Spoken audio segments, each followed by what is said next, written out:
Halo semuanya, Assalamualaikum warahmatullahi wabarakatuh. Kembali lagi di channel YouTube aku, Tias Widya Rahayu. Buat teman-teman yang baru mampir di channel YouTube aku, jangan lupa untuk subscribe terlebih dahulu, nyalain juga lonceng notifikasinya, dan jangan lupa share juga ke teman-temannya. Jadi informasi seputar pembahasan soal P3K kemampuan teknis khusus untuk bidan, teman-teman itu bisa latihan dari channel YouTube aku. Jadi nanti di channel YouTube aku itu khusus tenaga kesehatan semuanya, dan nanti juga bakal share terkait soal CPNS untuk umum, CPNS untuk lulusan SMA, dan teman-teman untuk sekolah kedinasan. Selain itu aku juga mau sharing terkait soal-soal SKB untuk semua tenaga kesehatan dan P3K untuk tenaga kesehatan. Jadi teman-teman silakan untuk nyalain lonceng notifikasinya, dan jangan lupa share juga ke teman-temannya. Jadi teman-temannya itu bisa tahu soal-soal pembahasan di channel YouTube aku. Oke, jadi di video kali ini khusus kemampuan teknis bidan ya. Nanti teman-teman yang dari bidan bisa belajar dari channel YouTube aku. Kita mulai dari soal yang pertama. Oke, soal yang pertama ada soal seperti ini nih teman-teman. Berikut ini adalah alasan mengapa diperlukan pelayanan kebidanan di komunitas. Nah, tapi ada tanda-tanda kecuali. Jadi yang termasuk bukan ya, yang bukan termasuk dari pelayanan kebidanan untuk komunitas. Yang A, opsi A yaitu AKI dan AKB di Indonesia masih cukup tinggi. Kemudian yang B, 30% persalinan masih ditolong dukun. Yang C, keseimbangan status sosial dan peran gender. Kemudian yang D, masih kurang fasilitas dan nakes di tingkat pelayanan dasar dan daerah terpencil. Kemudian yang E, tingkat K1 dan K4 masih belum mencapai target. Oke, sebelumnya yang dimaksud dari AKI dan AKB apa gitu kan? Nah, di sini tuh angka kematian ibu dan angka kematian bayi ya teman-teman ya. Nah, terus kira-kira itu masih nggak? Iya, termasuknya iya ya teman ya. Kemudian 30% persalinan masih ditolong dukun. Kalau di komunitas termasuknya iya nih. Karena biasanya itu masih ditolongnya oleh dukun, bukan bidan ya teman-teman ya. Nah, kemudian keseimbangan status sosial dan peran gender. Ya, ini juga masih belum adanya keseimbangan status sosial. Itu masih belum sama gitu.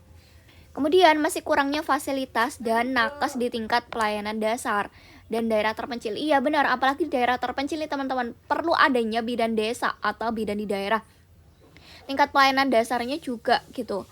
Kemudian kalau yang E, tingkat K1 dan K4 ini masih belum mencapai target. Benar, K1 itu apa? K1 itu minimal 1 kali pada trimester 1 atau K1. K1 berarti itu untuk pelayanan trimester 1. Berarti harus minimal 1 kali pelayanan kesehatannya, kunjungannya gitu kan ya.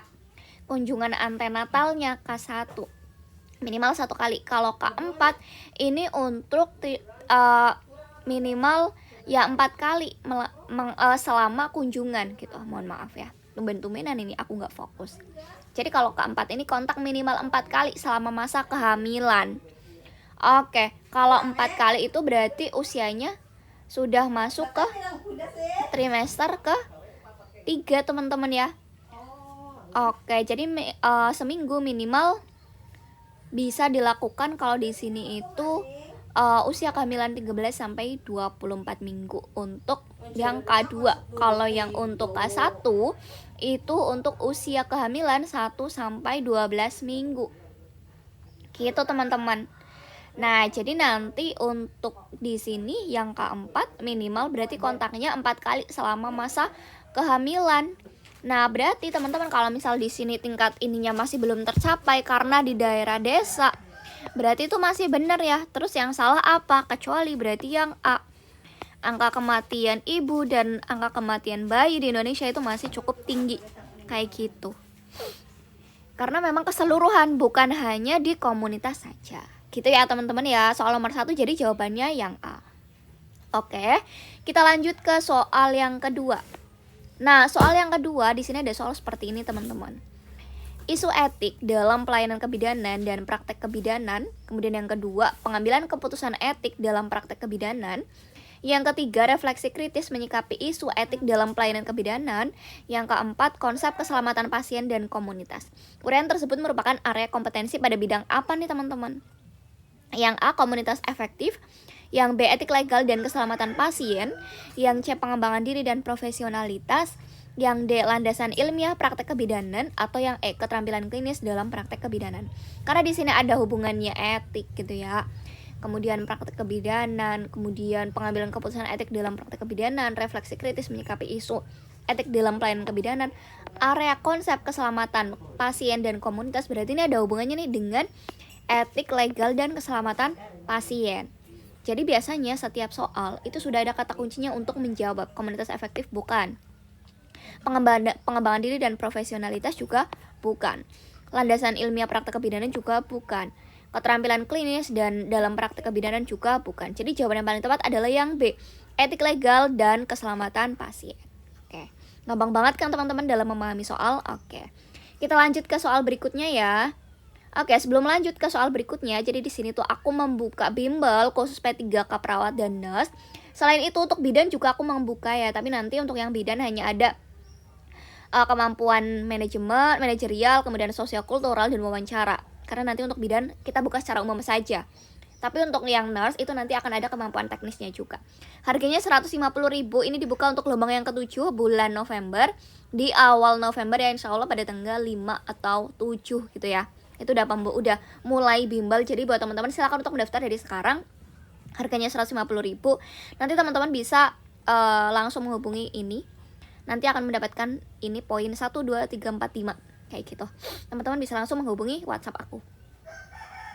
Oke, kita lanjut ke soal berikutnya. Nah, soal yang nomor 3 ada soal seperti ini teman-teman.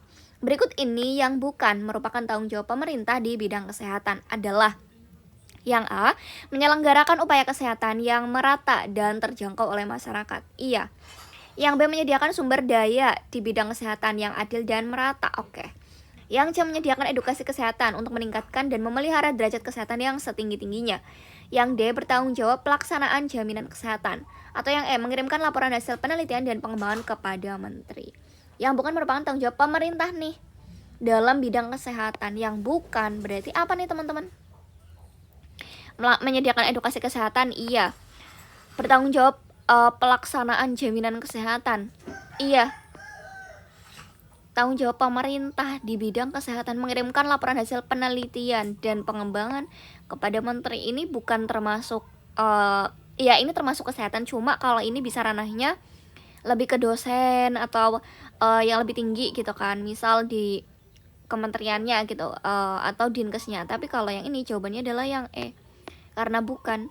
Bertanggung jawab pelaksanaan jaminan kesehatan, iya. Menyediakan edukasi, iya. Kemudian merata, adil, dan iya. Kemudian penyelenggaraan upaya kesehatan, iya. Jadi jawabannya adalah yang E, seperti itu ya teman-teman ya. Mengirimkan laporan hasil penelitian dan pengembangan kepada menteri. Oke, kita lanjut ke soal yang nomor 4. Ya, soal nomor 4 soalnya seperti ini teman-teman.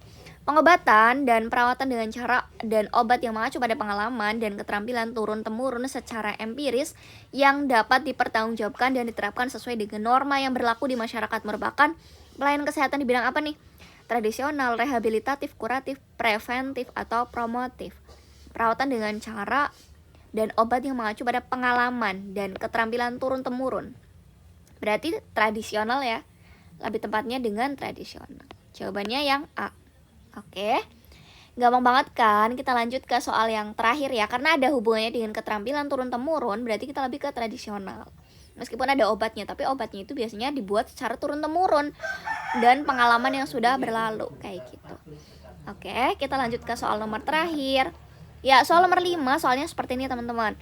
Pelayanan kesehatan reproduksi dalam setiap kegiatannya itu selalu ditunjukkan nih pada sasaran utama dari pelayanan kesehatan reproduksi, yaitu yang A, kelompok remaja, kemudian yang B, kelompok usia lanjut, yang C, bidan, yang D, perawat, atau yang E, komponen kesehatan kesejahteraan keluarga. Nah, karena di sini itu ada sasaran utama dalam pemberian pelayanan kesehatan reproduksi, yaitu apa? Kelompok remaja ya teman-teman, yang masih bisa kita pantau untuk kesehatan remajanya, kesehatan reproduksinya. Usia lanjut itu bukan, bidan juga bukan, perawat juga bukan, tapi lebih ke kelompok remaja yang emang membutuhkan edukasi terkait pelayanan kesehatan untuk kesehatan reproduksi untuk kedepannya. Persiapan menikah lah, persiapan ketika dia haid itu gimana, kesehatannya, perawatan, dan yang lainnya. Jadi memang dibutuhkan banget gitu.